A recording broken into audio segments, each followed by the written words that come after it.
பிரைஸ்லால் கர்த்தர் ஆசீர்வதிப்பாராக. ஏசப்பா என்னோடு பேசின வார்த்தை ஏசாயா 45வது அதிகாரம் 2வது வசனம். நான் உனக்கு முன்னே போய் கோணலானவைகளை செவ்வையாக்குவேன்.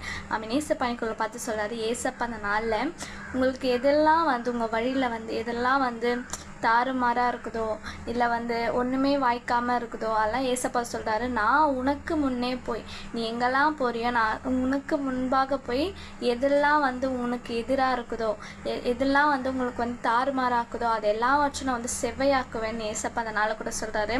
ஏசப்பா நிச்சயமாக இது உங்கள் வாழ்க்கையிலே செய்வார். நீங்கள் அவருக்கு இடம் கொடுங்க, நீங்கள் அவருக்காக வெயிட் பண்ணுங்கள். நிச்சயமாக ஏசப்பா உங்களுக்கு முன்பாக போய் எதெல்லாம் கோணலானவைகளாக இருக்குதோ, எதெல்லாம் உங்களுக்கு எதிராக இருக்குதோ நிச்சயமாக ஏசப்பா உங்களுக்கு அதை செவ்வையாய் மாற்றுவார். அது உங்களுக்கு ஆசீர்வாதமாய் மாற்றுவார். நீங்கள் அவருக்கு இடம் கொடுத்தா போதும். நிச்சயமாக ஏசப்பா உங்கள் வாழ்க்கையில் பெரிய காரியங்களை ஏசப்பா அந்த நாளில் செய்வார். ஏசப்பா அந்த வார்த்தை ஏசப்பா குரல் 2 செலுத்துறேன். God bless you.